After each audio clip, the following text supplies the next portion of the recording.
Bold prediction time. Here we go. Chapter 22. They said we'd never make it this far. But look at us, thriving in the 20s. How far do we make it, by the way? Do the bold predictions make it to chapter 30?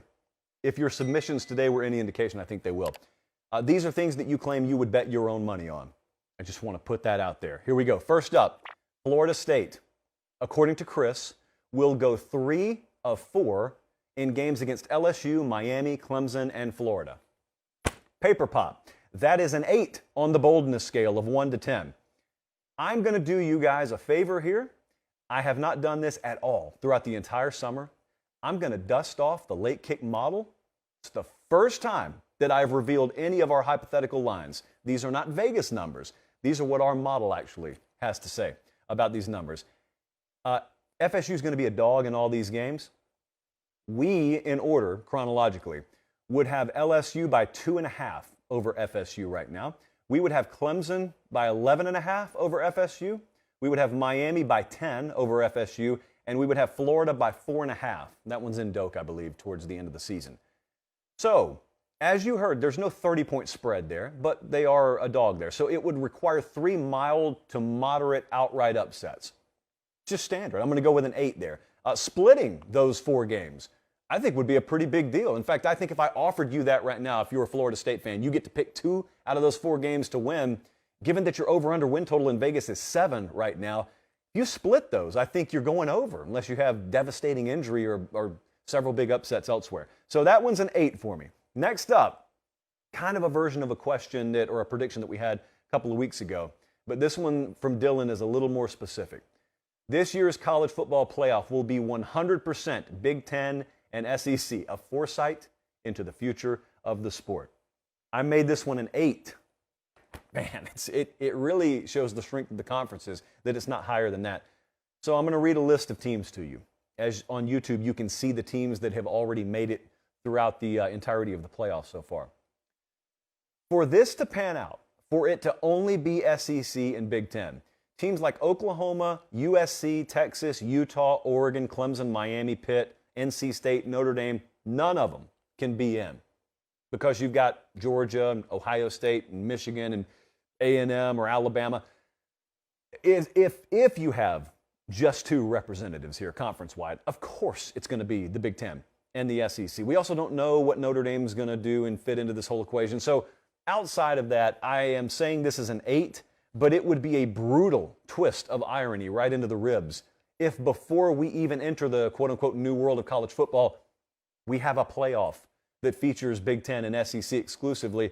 I also think when you think about teams like Utah, just to pick the Utes as an example, doesn't there have to be a little more desperation than normal? Because you do not know what 2024 and 5 and beyond holds for you. You quite literally at the moment don't even know what conference you're going to be in, much less what kind of shot you're going to have at the playoff. But you do know this. If you guys go, for instance, into Gainesville and beat Florida week 1, or maybe you lose 30-27, but you run the table the rest of the way and you win the Pac-12. You got a pretty darn good shot of being in the playoff. You don't know how much longer that lasts. It's like driving into a thunderstorm down here. Like it's the South, it's the summer, so you see those rain shafts all over the place in the afternoon. You look down I-65 and about a quarter mile away, that rain shaft's in front of you. You can't see through it. Utah and teams like that, they can't see past 2024, 2025, but they can see right in front of them right now. Desperation time. Because if it's ever going to happen, the stuff that you control is just right in front of you, a couple of years. You can't see past that. So I'm going to call that one an 8. I do believe there will be representation outside the SEC and the Big Ten. Next up, this one gets really, really saucy. Katie, by the way, hit us up from Barstool, who would probably be the single biggest name in that company if she didn't have to be shackled to the likes of Brandon Walker. I digress. Cade Klubnik, according to Katie, will start a game over DJ Uiagalelei at least once this year. Notice what she didn't say. She didn't say that he's going to start because DJ's hurt. She just said he's going to start. And I actually don't think it's that bold. I think it's a 5 because I happen to believe this is going to go down. Now, it flies in the face of conventional wisdom. Conventional wisdom tells you a 5-star quarterback with a year's worth of starting experience under his belt is going to flourish in year 2. That's just what Preview Magazine conventional wisdom tells you.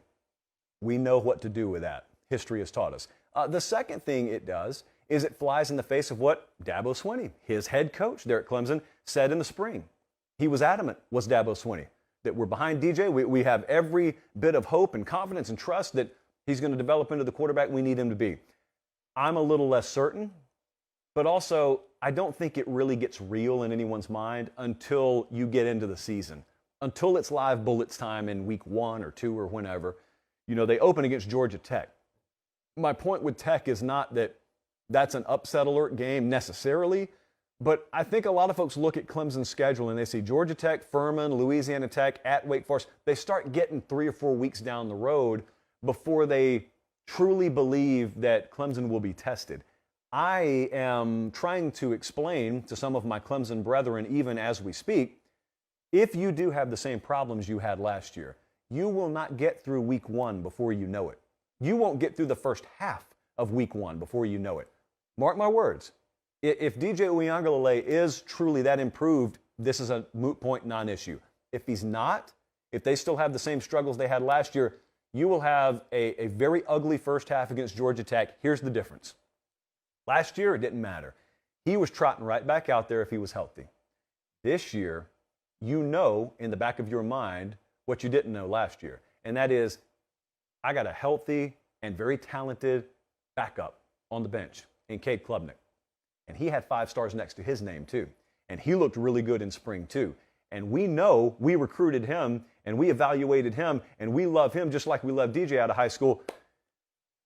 If it's 38-13 in week 1 against Clemson or against Georgia Tech, you're good. But what if we get midway through the third quarter and it's 16-12? It's just a clunker of a game. How much leash do we see DJ with? And then here's the follow-up, because it's one thing to replace your quarterback in a game. Katie said, Cade Klubnik's going to start a game.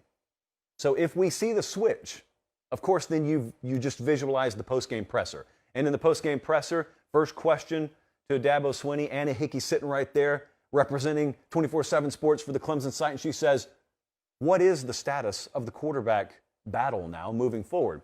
And Dabo's going to say we're going to take it day to day, or maybe he even says, well, you know, DJ's our starter still. Point being, all of a sudden it becomes a question.